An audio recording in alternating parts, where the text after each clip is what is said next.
মৃত্যুর ভয়টা যদি কারোর মধ্যে থাকে তাহলে সে পৃথিবীতে কখনো জালেম হবে না, অন্যায়কারী হবে না, বেইনসাফি করবে না, ভালো কাজ করবে, নেক আমল করবে। আর নেক আমল কি? নেক আমল হলো পঞ্চ ইন্দ্রিয়, যেগুলি দিয়ে আমরা আমাদের মনের ভাব প্রকাশ করি, কথা বলি, জীবন পরিচালনা করি। এই পঞ্চ ইন্দ্রিয়ের মাধ্যমে ভালো কাজ করা, আল্লাহর বিধিবিধান অনুযায়ী আমাদের অঙ্গ প্রত্যঙ্গগুলোকে ব্যবহার করা, এটাই নেক আমল। যারা এটা করবে না তাদের অঙ্গ প্রত্যঙ্গ কিন্তু কিয়ামতের দিন তাদের বিরুদ্ধে কথা বলবে, যেটা আমরা গত জুমায় বলেছিলাম। সূরা আন-নূর 24 নম্বর সূরার 24 নম্বর আয়াত আল্লাহ তাআলা বলেন, ইয়াউমা তাশহাদু আলাইহিম আলসিনাতুহুম ওয়া আইদিহিম ওয়া আরজুলুহুম বিমা কানু ইয়ামালুন। ইয়াউমা তাশহাদু আলাইহিম আলসিনাতুহুম, সেই দিন তাদের জিহ্বা তাদের বিরুদ্ধে সাক্ষী দেবে। ওয়া আইদিহিম, তাদের দুইটি হাত তাদের বিরুদ্ধে কথা বলবে। ওয়া আরজুলুহুম বিমা কানু ইয়ামালুন, আর তাদের পাগুলি দুনিয়াতে যে কর্মে ব্যবহার হয়েছে সব কথা আল্লাহর কাছে তন্ন বিতন্ন করে বিস্তারিত বলে দেবে। পা বলে দিবে, হাত বলে দিবে, জবান বলে দিবে। সূরা আনআমের 130 নম্বর আয়াতে আল্লাহ বলেন, ওয়াশাহিদু আলা আনফুসিহিম আন্নাহুম কানু কাফিরিন। আল্লাহ রাব্বুল আলামিন বলেন, এসব কিছু তাদের বিরুদ্ধে সাক্ষী দিয়ে দেবে, কারণ তারা ছিল কাফের, তারা ছিল আল্লাহদ্রোহী, তারা আল্লাহর বিধিবিধান মানে নাই, যার কারণে তাদের অঙ্গ প্রত্যঙ্গ কিয়ামতের দিন তাদের বিরুদ্ধে চলে যাবে। আল্লাহ আমাদের অঙ্গ প্রত্যঙ্গ যেন আমাদের পক্ষে সুপারিশ করে, বলেন আমিন। এই যে আপনারা বলেন, হাত পা চোখ কান যদি আমার বিরুদ্ধে চলে যায়, তাহলে আর কেউ যার কথা আজকে আমি অন্যায় করি, পাপ করি, জুলুম করি, সে আমার পক্ষে থাকার সম্ভাবনা আসেনি, সে সম্ভাবনা নাই। এসব কথাগুলি যেখানে রেকর্ড হয় সেটাকে আমলনামা বলে। আমলনামা জীবনের খতিয়ান, কর্মরীতি, আপনি জীবনে যা করেন, আমি জীবনে যা করি, এসব যেখানে রেকর্ড হয় তাকে আমরা আমলনামা হিসাবে চিনি। 18 নম্বর সূরা আল কাহফের 49 নম্বর আয়াত আল্লাহ তাআলা বলছেন, ওয়াবদিআল কিতাবু ফাতারাল মুজরিমিনা মুশফিকিনা মিম্মা ফীহি।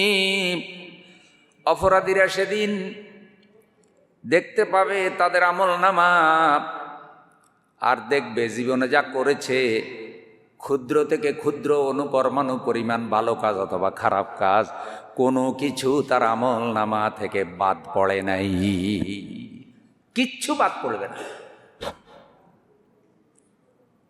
যখন সে আমলনামা দেখবে,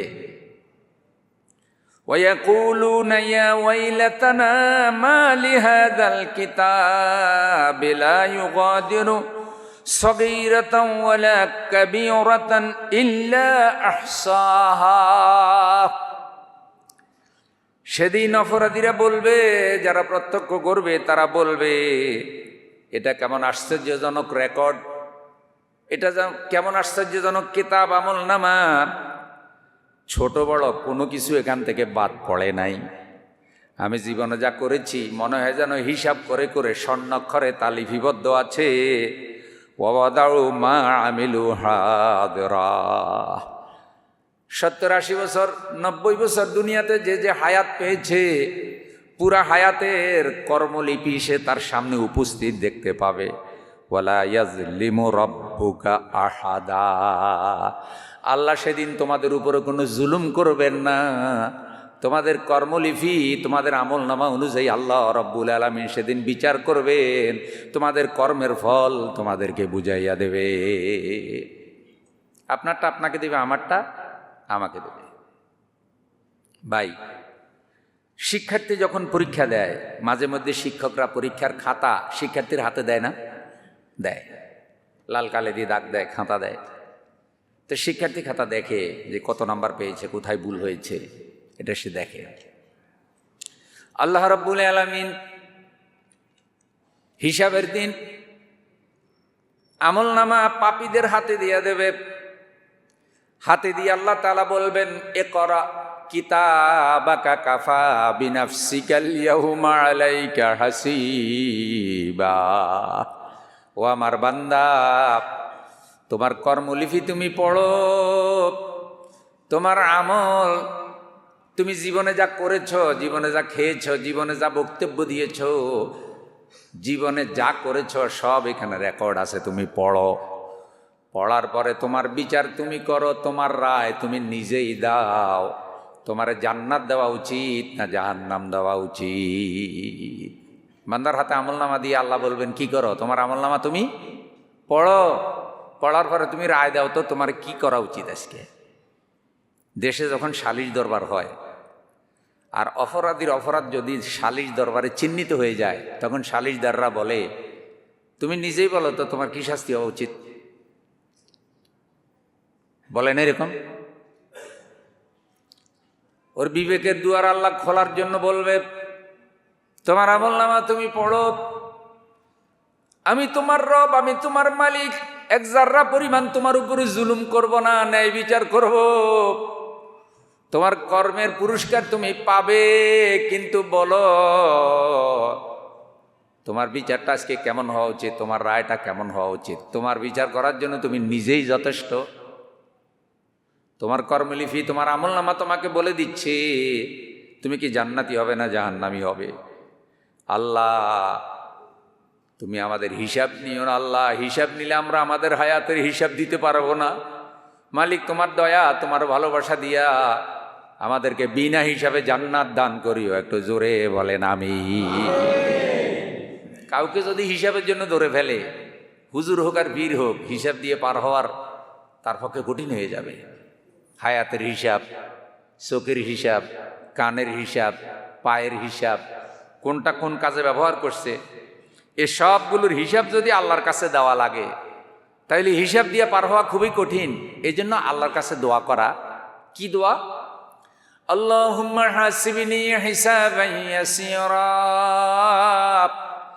আল্লাহ, তুমি আমার সহজ হিসাব গ্রহণ করো। সহজ হিসাব, সহজ হিসাব হলো আল্লাহ আমলনামা দেখবেন কিন্তু কোনো প্রশ্ন করবেন না। আল্লাহ বলবেন, বান্দা তুমি জান্নাতে চলে যাও, আমি আল্লাহ আমার দয়া দিয়ে, আমার করুণা, আমার ভালোবাসা দিয়া তোমার জান্নাত দান করেছি। সুবহানাল্লাহ। প্রশ্ন করলেই তো বিপদ। মাওলা যদি প্রশ্ন করে উত্তর দেওয়া তো বিপদ। তো বিনা প্রশ্নে দেখে বলে দিবে, যাও, সহজ হিসাব, জান্নাতে চলে যাও। দেখেন, তাহলে অপরাধীরা যারা অপরাধ করছে, চুরি করে পানি ছেড়ে দিতেছে, আর সাংবাদিকদেরকে বলতেছে আমরা পানি ছাড়ি নেই। যেগুলো আল্লাহ বুঝিনি। আপনাদের মন খারাপ নাকি? দেখবেন ঘরের মধ্যে মিথ্যা বানায়, অফিসে চোরেরা বসে বসে মিথ্যা ব্রিফিং বানাইয়া তখন সাংবাদিক সম্মেলন ডাকে। ডাইকা ঘটনা যা ঘটে তার উল্টাটা সাংবাদিকদেরকে বলেনি। তাতে সাংবাদিকরা মিডিয়ায় লক্ষ লক্ষ মানুষের কাছে যা ঘটেছে তা উল্টাটা পৌঁছায় দেয়। আপনারা বলেন তো এর থেকে বড় মিথ্যা আর হইতে পারে? ও তো রাস্তাঘাটের যারা সাধারণ মানুষ আছে ওদের থেকে বড় মিথ্যাবাদী তো এরা, যারা বানাই বানাই মিথ্যা বলে। শিক্ষিত লোক মিথ্যা বলে, জুলুম করে, অত্যাচার করে, আর জাতিকে মিথ্যাটা শুনায়। ইয়াউমাইযিন তুহাদ্দিসু আখবারাহা। সেদিন জমিনকে আল্লাহ নির্দেশ দেবেন, জমিন সব রেকর্ড প্রকাশ করে দেবে, বলে দেবে। মানুষ যেখানেই যেই কর্মটা করে বন্ধু, সেখানে তার একটা চিত্র পড়ে যায়, ভিডিও রেকর্ড হয়ে যায়। দুনিয়াতে সিসি ক্যামেরা দেখে অপরাধী বাছাই করা হয়, অপরাধী ধরা হয়। এ কারণে দেখবেন অনেক জায়গায় অপরাধীরা অপরাধ করে সিসি ক্যামেরার তার কাইটা, যেন ক্যামেরায় ধরা না পড়ে। যে কোনো একটা সময় আইনের লোক তারা ক্যামেরার তার কেটে দিয়েছে, কেটে তারপরে রুমের মধ্যে তারা তাদের কামটা সারাইছে। যাওয়ার সময় বলতেছে, স্যার আবার তারটা লাগাইলে। বুঝছেন কথাটা? যাদের দায়িত্ব হলো আইন প্রতিষ্ঠিত করা, তারা নিজেরা আইসা ক্যামেরার তার কাটছে, তার কাইটা রাত্রিবেলায় সিল মারছে। সিল মাইরা সন্ধ্যার সময় যাওয়ার সময় কয়, স্যার খুব ব্যস্ত আছি তো তারটা লাগাইতে পারি না, পরে লাগাইলে। আর পরের দিন বলতেছি কি, সব জনগণ আমাদেরকে সমর্থন দিছে। আপনার কোনো রাগ হয়েছে না কথায়? এটা মিথ্যা না? আমি ওটা মিথ্যা হিসাবে বলতেছি, অন্য কোনো দৃষ্টিতে নিয়েন না, চাই না। আবার আপনি কোটি কোটি মানুষের নামে মিথ্যা কথা বলে দিলেন। এখন আপনি যে সিসি ক্যামেরার তার কাইটা আকাম করলেন, শিক্ষিত মানুষ, আপনাকে দায়িত্ব দেওয়া হয়েছিল কেউ যদি অন্যায় করে আপনি ঠেকাবেন। এখন আপনি নিজে যে অন্যায় করতেছেন, ঠেকাইবেন কে? ভাই কয় মানুষ পাগল হলে বাঁধে দড়ি দিয়া, দড়ি পাগল হলে বাঁধবেন কি দিয়া? তো দড়ি তো পাগল হয়ে গেছে। এগুলি সব আল্লাহর কাছে রেকর্ড আছে। সব সিসি ক্যামেরার থেকে বড় ক্যামেরা কার? ওইটা আল্লাহ চালু করবে। চালু করে বলবে, কি ও তুমি না এই কথা কইছো? এই যে ঘটনা তো এরকম। কথার কথা উদাহরণ দেই। এখন আমরা মসজিদে হয়তো 50 জন লোক আটি মডেল সোসাইটি থেকে মসজিদে আসে নাই। এখন হাসরের দিন আল্লাহ ধরছে যে সবাই জুমার নামাজে গেছে, তুমি গেলে না কেন? এখন সে যদি বলে যে আল্লাহ আমি তো জুমার নামাজে গেছি, ফেরেশতায় লিখতে মনে হয় ভুল করছে। এরকম কথাও হাসরের দিন কি বলবে যে ফেরেশতায় খেয়াল করে নেয়নি কি, আমি তো মসজিদেই ছিলাম। তা এখন আল্লাহ তো বিচারক, আল্লাহ ন্যায় বিচার করবে না? এখন এর কথা অনুযায়ী ফেরেশতাকে আল্লাহ জিজ্ঞাসা করবেন, ফেরেশতা কি করছো? যে আল্লাহ সে যা করছে আমি তো তাই রেকর্ড করছি, তো মসজিদে ছিল না। আর সে বলতেছে আমি কি ছিলাম। এখন রায় কি হবে কর? তখন আল্লাহ তারাও যেখানে বসে বসে আড্ডা দিচ্ছে, ইয়ামাইদিন তো হাদিস আখবার, আল্লাহর কুদরতি একটা ক্যামেরা আছে, ওখানে রেকর্ড রেখে দিছে। ওটা আল্লাহ চালাই দিবে যে দেখো তো সবাই মসজিদে, তুমি কোথায়? এখন ভালো জায়গায় থাকলে না ভালো জায়গায়, কিন্তু যদি কোনো খারাপ জায়গায় থাকে, যেই চিত্রটা তার স্ত্রী তার ছেলে মেয়ে দেখলে অসুবিধা, এমন কোনো জায়গায় যদি থাকে, আর হাসরের দিন যদি ওই রেকর্ডটা চালু করে দেয় যে সোনা চাঁদের পরনে কোনো কাপড় চোপড়ও কি, ভাই দুনিয়ার মধ্যে এরকম রেকর্ড মাঝে মধ্যে বাইর হয়নি? বাইর হয়। ফলাপানি করে লিঙ্ক বাইর হয়েছে, অমুকের লিঙ্ক বাইর হয়েছে, লিঙ্ক। এটা যদি বের করে দেয় হাসরের দিন, এর থেকে অপমান আর হইতে পারে কোন? ভয়ঙ্কর অপমান না এটা? ভয়ঙ্কর। এক বিয়ের অনুষ্ঠানে গেছি, দেখি যে মানে ভিডিও করে। তা আমি পেলে হাজির সাহেব, তা আবার ভিডিও করতেছেন কেন?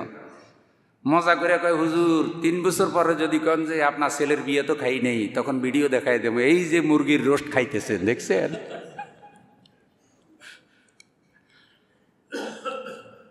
তাহলে দুনিয়াতে এইসব ক্যামেরা কাজে লাগে কি লাগে না?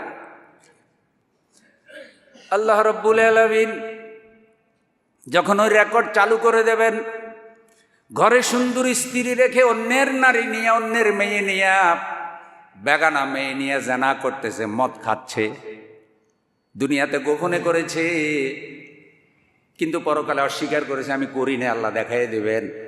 আল্লাহ আমি মসজিদে ছিলাম, তুমি তো মসজিদে ছিলেন, আল্লাহ দেখাই দেবেন। এসব যখন প্রকাশ হয়ে পড়বে, অপরাধী তখন বলবে, আল্লাহ জাহান্নামের আগুন থেকে বাঁচার জন্য আমি মিথ্যা কথা বলেছিলাম, হাসরের ময়দানের এই পাকড়াও দেখে বাঁচার জন্য আমি চেষ্টা করেছিলাম। আল্লাহ তুমি আমার কর্মের রেকর্ড বন্ধ করে দাও, আমার এই অপকর্ম যেন হাসরের মানুষ না দেখে। তুমি আমার জাহান্নাম দাও, আমি মানুষ ভালো ছিলাম না। তাহলে আল্লাহর পাকড়াও আছে না নাই? আছে। কোনোভাবে পার পাওয়ার কোনো সুযোগ নাই। অঙ্গ প্রত্যঙ্গ যখন তার বিরুদ্ধে সাক্ষী দিয়ে দেবে, চামড়া তার বিরুদ্ধে সাক্ষী দেবে, চোখ হাত কান যখন আল্লাহর সামনে তার বিরুদ্ধে কথা বলবে, তখন সে কি বলবে সেটাও আল্লাহ কোরআনে বলে দিয়েছেন। আল্লাহ তাআলা বলেন, হাত্তা ইযা জাউহা শাহিদা আলাইহিম সামউহুম ওয়া আবসারুহুম ওয়া জুলুদুহুম বিমা কানু ইয়ামালুন। যখন আল্লাহর সামনে সে দাঁড়াবে, আল্লাহ যখন বিচারক হয়ে যাবেন, তার কর্মের হিসাব যখন নেওয়া হবে, তখন আল্লাহ বলছে চোখ, হাত, কান, পা, অঙ্গ প্রত্যঙ্গ সব বলে দেবে বিমা কানু ইয়ামালুন। দুনিয়াতে সে এগুলা দিয়া কি করেছে আল্লাহ সামনে সব বলে দেবে। বলে দেওয়ার পরে সে চামড়া টান দিবে। আহারে চামড়া, কত লাখ সাবান, কত মেকআপ, কত সুগন্ধি, কত আতর তোর মধ্যে লাগাইছি, কত যত্ন করছি যেন চামড়া ডিলে হয়ে না যায়, বয়স যেন বোঝা না যায়, কত সুন্দর সাজুগুজু করছি, আর তুই আজকে আমার বিরুদ্ধে সাক্ষী দিয়ে দিলি। কোরআন বলছে ওয়াকালু লিজুলুদিহিম লিমা শাহিদতুম আলাইনা, সে তার চামড়াকে ধরে টান দেবে, বলবে লিমা শাহিদতুম আলাইনা, আমার চামড়া হয়ে আমার বিরুদ্ধে কেন সাক্ষী দিলি, কেন কথা বললি? ক্বালু আনতাকানাল্লাহুল্লাযী আনতাকা কুল্লা শাই। চামড়া, হাত, চোখ, কান, পা এগুলি সকল বলবে আল্লাহ আজকে বাক শক্তি দিয়েছেন কথা বলার, তাই আজকে আল্লাহর সাথে সামনে কথা বলেছি। দুনিয়াতে তো কথা বলার ক্ষমতা আমাদের ছিল না, তাই বলতে পারি নাই। দুনিয়াতেও যদি আল্লাহ কথা বলার সুযোগ দিত, হাটে বাজারে তোমার সকল অপকর্ম মানুষকে আমি জানাইয়া দিতাম। তোমার চরিত্র রাইতে একরকম, দিনে আরেক রকম সব বলে দিতাম। যে এই যে আটি বাজারে উঠা মাতবরি করতেছে, একটু আগে কিন্তু ফ্যান্সি খাইয়া আইছে, কইয়ে দিতাম। এই যে অমুক জায়গায় সর্দারি মাতবরি করতেছে, একটু আগে কিন্তু বউ পিটাইয়া আইছে অন্যায়ভাবে, খুইয়ে দিতাম, সব কইয়ে দিতাম। চামড়া বলবে যে আল্লাহ আজকে কথা বলার শক্তি দিছে। চামড়া বানাইছে কে? চোখ, হাত, কান, পা এ সবগুলার কারিগর কে? চামড়া দিলেন হাড়ের উপর, গর্ব তাহারেরই ভিতর। চামড়া দিলেন হাড়ের উপর, গর্ব তাহারেরই ভিতর। সাদা কালোর বিভেদ লইয়া রয় সবে বেহুশ। প্রাণ পাখিরে হাড়ের খাঁচায় বন্দি কইরা দিয়ারে বিধি বানাইলা মানুষ। কৃষ্ণাঙ্গ শ্বেতাঙ্গ, কালো আর সাদা, এত বড় মানবাধিকারের দেশ আমেরিকা, আজ পর্যন্ত কিন্তু এই সমস্যা তারা সমাধান করতে, কালোর উপরে সাদার মর্যাদা। চামড়া কালো বানায় কে? সাদা বানায় কে? কেবলমাত্র ইসলাম বলেছে ইন্নাল্লাহা লা ইয়ানজুরু ইলা সুওয়ারিকুম ওয়া আমওয়ালিকুম ওয়ালাকিন ইয়ানজুরু ইলা কুলুবিকুম ওয়া আমালিকুম। কে কালো, কে সুন্দর, কে রাজা, কে ফকির, এটা দিয়ে আল্লাহর কাছে বিচার হবে না। আল্লাহর কাছে বিচার হবে আমল দিয়া, আমল দিয়া, আমল দিয়া। ইন্না আকরামাকুম ইনদাল্লাহি আতকাকুম। তুমি যদি প্রেসিডেন্ট হও, তুমি যদি রাজা হও, তোমার চরিত্র যদি ফেরাউনের মতো হয়, সদরঘাটের কুলি যদি আল্লাহওয়ালা হয়, ওই সদরঘাটের বস্তা টানা কুলির মর্যাদা তোমার মতো জালেম নেতা থেকে আল্লাহ দরবারে বেশি।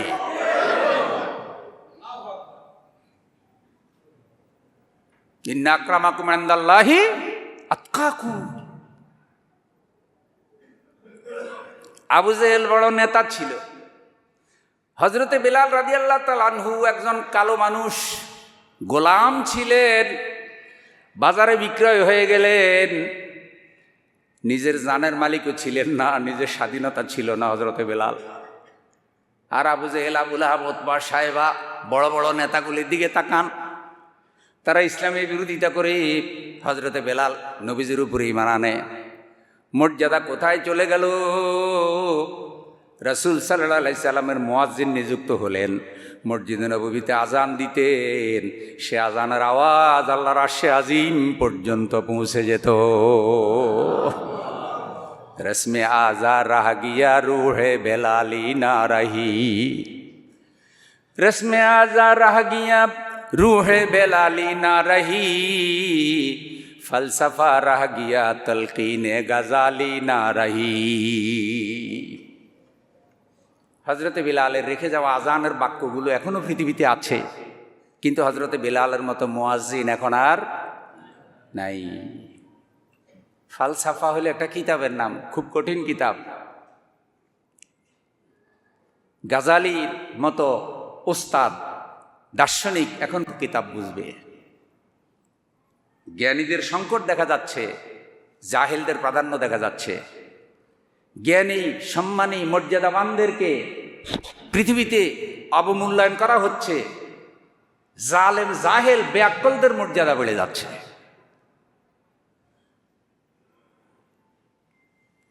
এই জন্য হযরত বেলালের মর্যাদা কোথায় গেছে দেখছেন? অথচ নিজে গোলাম। ওই সময় বাজারে গোলাম বিক্রয় হতো রাষ্ট্রীয় নিয়মে। সকালবেলা আপনারা বদলা কামলা নেন না? কামলার বাজার আসে তো, সকালে যাইয়া তারে আপনি 24 ঘন্টার জন্য কিনেন, যে 24 ঘন্টা তুমি আমার এই কাজ করবে, টাকা এত। 24 ঘন্টার জন্য সে আপনার কাছে কি হয়ে গেল?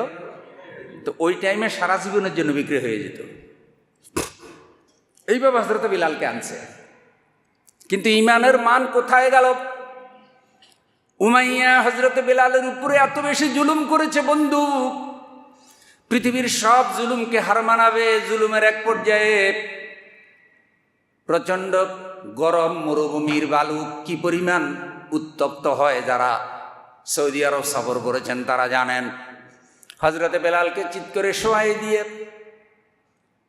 দুই পায়ের সাথে দুটো বড় পাথর, দুই হাতের সাথে দুটো বড় পাথর বেঁধে দিল যেন নড়াচড়া করতে না পারে। বুকের উপরে একটা বড় পাথর উঠে দিয়া সূর্যের দিকে চেহারাটা ফিরিয়ে দিল হযরতে বেলালের। আর উমাইয়া বলতেছে, বেলাল সন্ধ্যা পর্যন্ত সময় দিলাম, মরে গেলে তো শেষ হয়ে গেলে, কিন্তু যদি না মরে বেঁচে থাকো নির্যাতন আরো বাড়বে। তাওহীদ ছেড়ে দাও, ঈমান ছেড়ে দাও, ইসলাম ছেড়ে দাও, মুহাম্মদকে ছেড়ে দাও। এই সিদ্ধান্ত জানা এসে চলে গেল। সূর্য ডুবার পূর্বক্ষণে হযরতে বেলাল নিথর দেহ, হাত পায়ের বাঁধনগুলো খুলে দিল, পাথর সরায় ফেলল। এবার উমাইয়া বলতেছে, সিদ্ধান্ত বদলাইছো কিনা বলো। হযরতে বেলাল শাহাদাত আঙ্গুলি তখন আকাশের দিকে উঁচু করে বললেন, আহাদুন আহাদুন লা ইলাহা ইল্লাল্লাহ, লা ইলাহা ইল্লাল্লাহু মুহাম্মাদুর রাসূলুল্লাহ সাল্লাল্লাহু। আচ্ছা বলেন তো, ঈমান কি বাহির হইছে? ঈমান কি বাহির হইছে না আরো মজবুত হইছে? আর আমাদেরকে একটা রংসা খাওয়াইলে ঈমান বেশ হইয়া যায়। কোন একটা জালেমের শুকরাঙ্গানি দেখলেই হক কথা গোপন করে ফেলায়, জালেমের পক্ষে চলে যায়। আছে না নাই?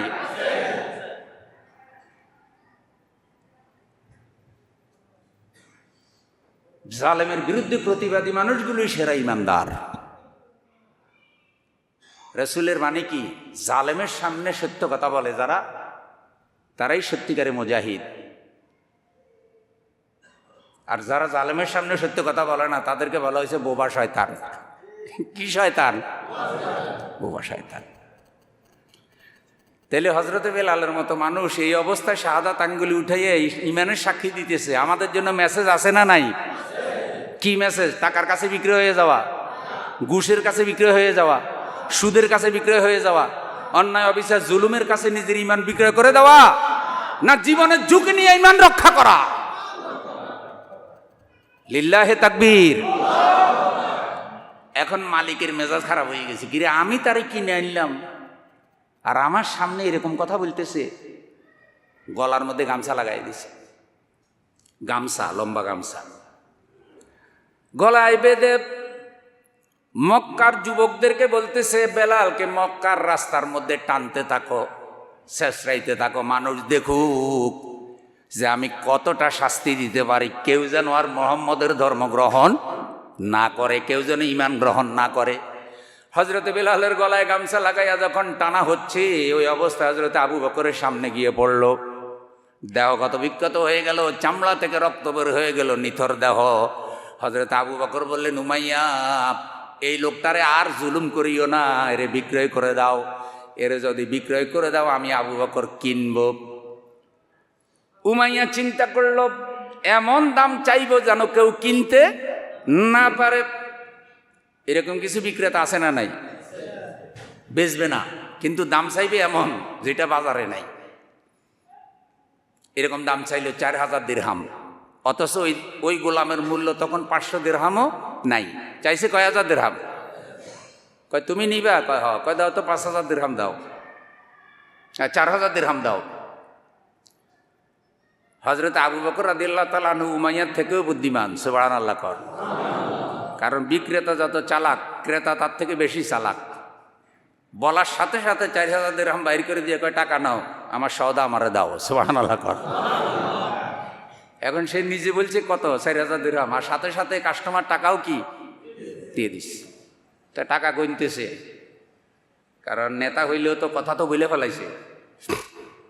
বলছে আবু বকর, আগেই বলছিলাম যে মুসলমান হইবে না, মুসলমান হইলে মানুষের আকল বিবেক থাকে না, ব্যবসা বাণিজ্য বুঝে না, তুমি এত বেকুব হইলে কেমনে?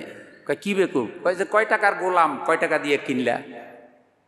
আরে বেটা, কেউ যেন কিনতে না পারে এই জন্যই তো আমি দাম চাইলাম 4000 টাকা। তুমি 4000 টাকা দিয়ে যে গোলামটা কিনলা, এটা বাজারে কি 500 টাকা যাবে? আর এটা তো মালিকের কথা শুনে না, আমার কথা শুনে না। তো তুমি মুসলমান হওয়ার পরে ব্যবসা বাণিজ্য ভুলে গেছো, লাভ লসের হিসাব তুমি কি বুঝো না? আছে না এরকম কিছু? হক পথে চললে, সত্য কথা বললে আপনারা কয় হাবা গোবা, বুদ্ধিমান হয় নাই, এখানে বুঝে না কিছু, আর মিছা কথা কইলেই বুঝে। হযরত আবু বকর রাদিয়াল্লাহু তাআলা আনহু বললেন, উমাইয়া, লাভ লসের হিসাব তোমার কাছে একরকম আর আমার কাছে আরেক রকম। তোমার কাছে আজকে তুমি অনেক বেশি জিতে গেছো, 500 টাকার গোলাম তুমি 4000 টাকা বিক্রয় করছো, তুমি অনেক বেশি জিতে গেছো।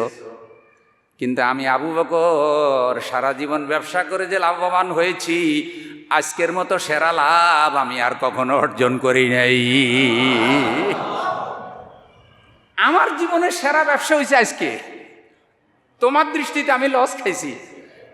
আরে আমি তো লস খাই নাই, লস তুমি খাইছো।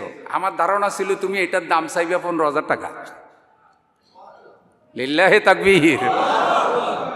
এখন উমাইয়া কয় সর্বনাশ, তাইলে আমি না মনে হয় ঠুকে গেছি, আরো বেশি কেন চাইলাম না? হযরতে বেলাল রাদিয়াল্লাহু তাআলা আনহু তাকে স্বাধীন করে দিলেন। হযরতে বেলালকে স্বাধীন করে দিলেন, আজকে তুমি আর কারো গোলাম থাকবে না। স্বাধীনতা অর্জন করে ইমানের আমলে কত উঁচু স্তরে পৌঁছলেন যে মসজিদে নববীতে আজান দিতেন, আর সে আজানের আওয়াজ আল্লাহর আরশে আজিম পর্যন্ত পৌঁছে যেত, অথচ গোলাম। আর আবু জেহেল, আবু লাহাব, ওতবা, সাইবা,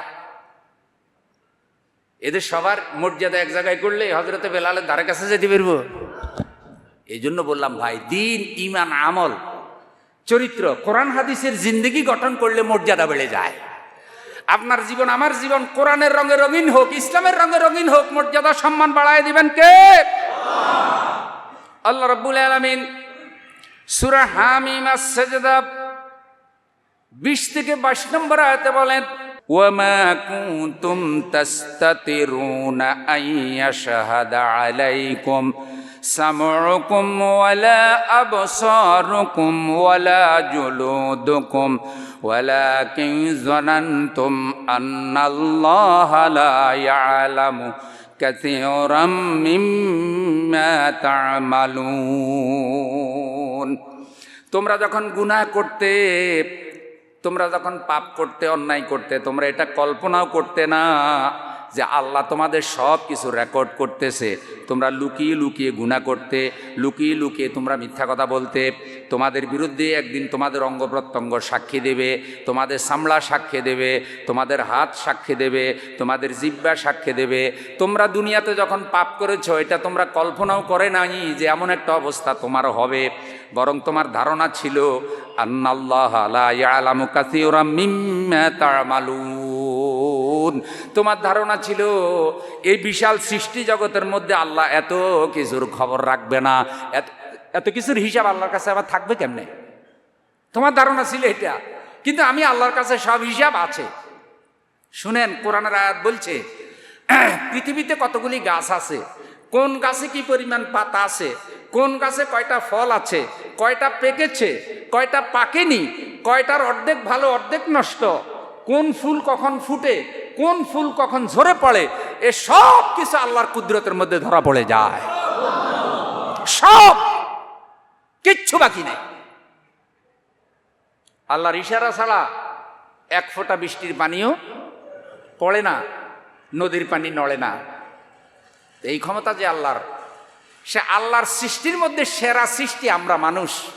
যত্ন করে আল্লাহ বানাইছে, আদর করে বানাইছে, আর পুরা সৃষ্টি জগৎকে আল্লাহ মানুষের গোলাম বানায় দিয়েছে। আসুন বন্ধু, মৃত্যুকে স্মরণে রাখি। মৃত্যুর কথা ভুলে গেলে মানুষের মনুষ্যত্ববোধ নষ্ট হয়ে যায়। তাবরানী শরীফের হাদিস, হযরত আব্দুল্লাহ ইবনে ওমর রাদিয়াল্লাহু তাআলা আনহু থেকে হাদিস বর্ণিত। তিনি বলেন, রাসূল সাল্লাল্লাহু আলাইহি সাল্লামের নিকটে জানতে চাইলেন তিনি অধিক বুদ্ধিমানকে, অধিক বুদ্ধিমানকে। রাসূল সাল্লাল্লাহু আলাইহি সাল্লাম বলেন, আকসারুহুম যিকরান লিল মাউত ওয়া আকসারুহুম ইস্তিদাদান উলাইকা হুমুল আকিয়াস যাহাবু বিশারফিদ দুনিয়া ওয়া কারামাতিল আখিরা। অধিক বুদ্ধিমান হলো সেই ব্যক্তি যে মৃত্যুর কথা স্মরণ করে, যে মৃত্যুর কথা বেশি বেশি স্মরণ করে, সার্বক্ষণিক মৃত্যুর জন্য সে প্রস্তুত থাকে। এই রকম ব্যক্তির দুনিয়াতে মর্যাদা বেড়ে যায়, আখেরাতেও সেই ব্যক্তিটা সম্মান পায়। সুবহানাল্লাহ। দুনিয়াতে মর্যাদা বেড়ে যায় কেমনে? এই সোসাইটিতে যখন চলবে, লোকেরা দেখলেই বলবে না আল্লাহওয়ালা মানুষ, মিথ্যা কথা বলে না, অবিচার করে না, মিথ্যা সাক্ষী দেয় না, যে কে দিনের পথে আছে, মর্যাদা বেড়ে যায়। আর পরকালে কবর থেকে হাসর মিজান ফুলসেরাত পর্যন্ত মর্যাদা বেড়ে যায়, কোনো কষ্ট তার হয় না। রাসূল সাল্লাল্লাহু আলাইহি সাল্লাম বলছেন, দুনিয়া আখিরাতের সবগুলোর মর্যাদা সে পায়। তিরমিজি শরীফের আরেকটা হাদিস, প্রিয় নবী সাল্লাল্লাহু আলাইহি সাল্লাম বলেছেন, 5টি জিনিসের পূর্বে 5টি জিনিসকে সম্মান দাও, মর্যাদা দাও। এক নাম্বার হলো তোমার বার্ধক্য আসার আগে যৌবনের গুরুত্ব দাও। সুবহানাল্লাহ বলেন। বুড়া হওয়ার আগে কিসের? যৌবন। যৌবন হলো শক্তি সামর্থ্য যতকাল আছে যৌবন, এটা গুরুত্ব দাও। যৌবনকালের ইবাদতের মর্যাদা বেশি, দাম বেশি। যৌবনকালে ইবাদতের মজাও বেশি। আলহামদুলিল্লাহ বলেন। বুড়ো বয়সে দেখেন এই যে চেয়ারে বসে নামাজ পড়া লাগে, রুকু সেজদা করা যায় না, বেশিক্ষণ ওযু রাখা যায় না। অনেক সময় মনে চায় যে রাত্রে তাহাজ্জুদ পড়বো, স্বাস্থ্য খারাপ, তাহাজ্জুদের জন্য জাগাও সম্ভব হয় না। আর যৌবনকালে এইসব আবাদত কঠিন না সহজ? এই জন্য যৌবনকালে আবাদতটা বেশি করা উচিত। আমাদের লোকরা কয়, হায় হায়, যৌবনকালেই নামাজ দূরে বাড়াইছে, দাঁড়িয়ে রেখে দিছে, আল্লাহ আল্লাহ হয়ে গেছে, এখনো বুড়ো হইছুনি, বুড়ো হইলে না আবাদত করবা না। তাইলে আবাদতের আইডিয়া কি? বৃদ্ধ বয়সে না যৌবনকালে? হ্যাঁ, যৌবনকালে ইবাদতটা বেশি করে নিতে হবে। এরপরে রাসূল সাল্লাল্লাহু আলাইহি সাল্লাম বলছেন, অসুস্থ হওয়ার পূর্বে সুস্থতার। কালকে তুমি অসুস্থ হয়ে যেতে পারো, আজকে সুস্থ আছো, বেশি ইবাদত করে নাও, কামাই রুজি করে নাও, কাজকর্ম করে নাও। এরপরে বলছে দারিদ্রতার পূর্বে সচ্ছলতার। আজকে সচ্ছল আছো, টাকা আছে, কালকে দারিদ্রতা এসে যেতে পারে। কিছু ভালো কাজ করে নাও, হজ করে ফেলো, উমরা করে ফেলো, কারণ 1 বছর টাকা আছে, আরেক বছর নাও থাকতে পারে। সুতরাং ওই সময়ের জন্য অপেক্ষা করো না। এরপরে বলা হয়েছে ব্যস্ততার পূর্বে অবসরের। আজকে অবসর আছো, সময় হেলা খেলায় নষ্ট করিও না। আগামীকাল এমন কাজ এসে পড়বে 10-12টা যে তুমি চিন্তা করবে, হ্যাঁ হ্যাঁ কালকে তো ভালো ছিলাম, কালকে মনে হয় এই কাজটা করে ফেললে ভালো হইতো। এই জন্য কখনো অবসর সময়কে বেহুদা নষ্ট করিও না। ব্যস্ততা আসার আগে অবসরের সময়টার গুরুত্ব দাও। শেষে বলছে, ও হায়াতাকা কাবলা মাউতিকা, মৃত্যু আসার আগে হায়াতের গুরুত্ব দাও। সুবহানাল্লাহ। মৃত্যু আসার আগে হায়াতের গুরুত্ব দাও। সেকেন্ডের ভিতরে নাই, দেখবেন আর নাই, রুটা বেরিয়ে গেছে। সঙ্গে রাইখো পারের কলি, বন্ধ হবে দমের ঘড়ি, দম পুরাইলে যাবে চইলা, পরাণ পাখি যাবে উড়া, লইছনি খবর, দমের উপর বাড়ি ঘর, দম পুরাইলে সবই পর, কি সুন্দর বানাইছেন মাওলা মানব দেহ কারিগর, দমের উপর বাড়ি ঘর। দমটা নিভে যাবে, এখন আর ফুলের মালা কেউ দেয় না, এখন আর আপনার জন্য কেউ গেট বানায় না। আপনি আসতেছেন, 50 জন 100 জন হুন্ডা নিয়ে চলে গেছে, আইতেছে, অমুকের আগমন, শুভেচ্ছা। আমি মাহফিলে বয়ান করতেছি, মনে হয় যেন তুফান আসতেছে। কিও কে আসতেছে? কয় নেতা আসতেছে। তো নেতা আসতেছে, আসুক না, এই অবস্থা কেন? ওরে আল্লাহ, 50টার মতো প্রাইভেট কার, 250-300 হুন্ডা এমনভাবে আসতেছে যেন তুফান। আইসা মঞ্চে যখন উঠলো, ও আজ মাহফিল কবর দিয়ে ফেলাইলো। শেষ পর্যন্ত হাতে তালি, নাচা কুদা।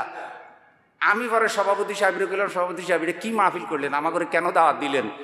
কয় হুজুর কিছু টাকাও তো দরকার। 3 লাখ টাকা দিছে, 3 লাখ টাকা দিছে। 3 লাখ টাকার মধ্যে মাহফিল কি শেষ, জবাই করে দিস।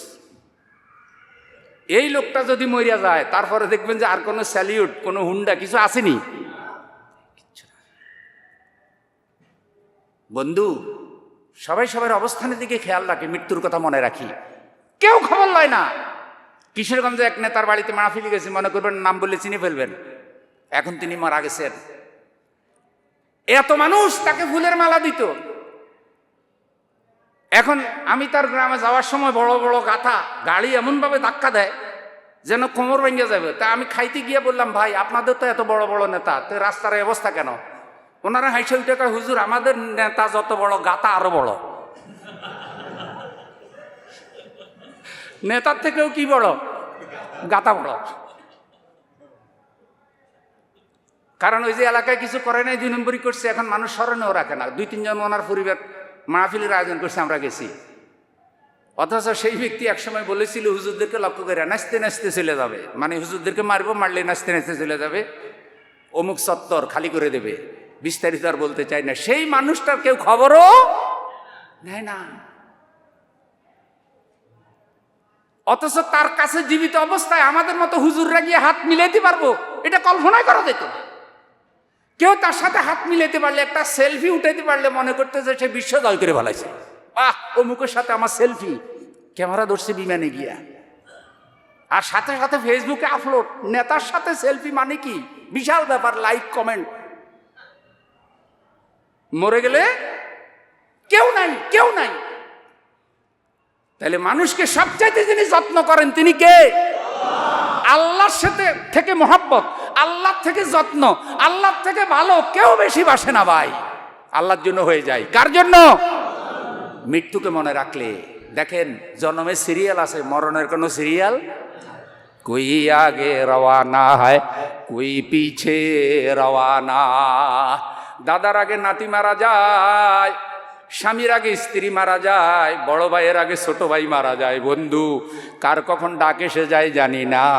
কত ভালো ভালো মানুষ চলে গেছে, কত প্রভাবশালী, বাজারে উঠলে ভয়ে কেউ কাছে যেত না, এমন বহু মানুষ কবরস্থানে নীরব হয়ে গেছে। আজকে তাদের কোনো আওয়াজ নাই, সব নীরব, সব নীরব। আসুন সেই পরকালের প্রস্তুতি গ্রহণ করে আল্লাহ কবুল করুন।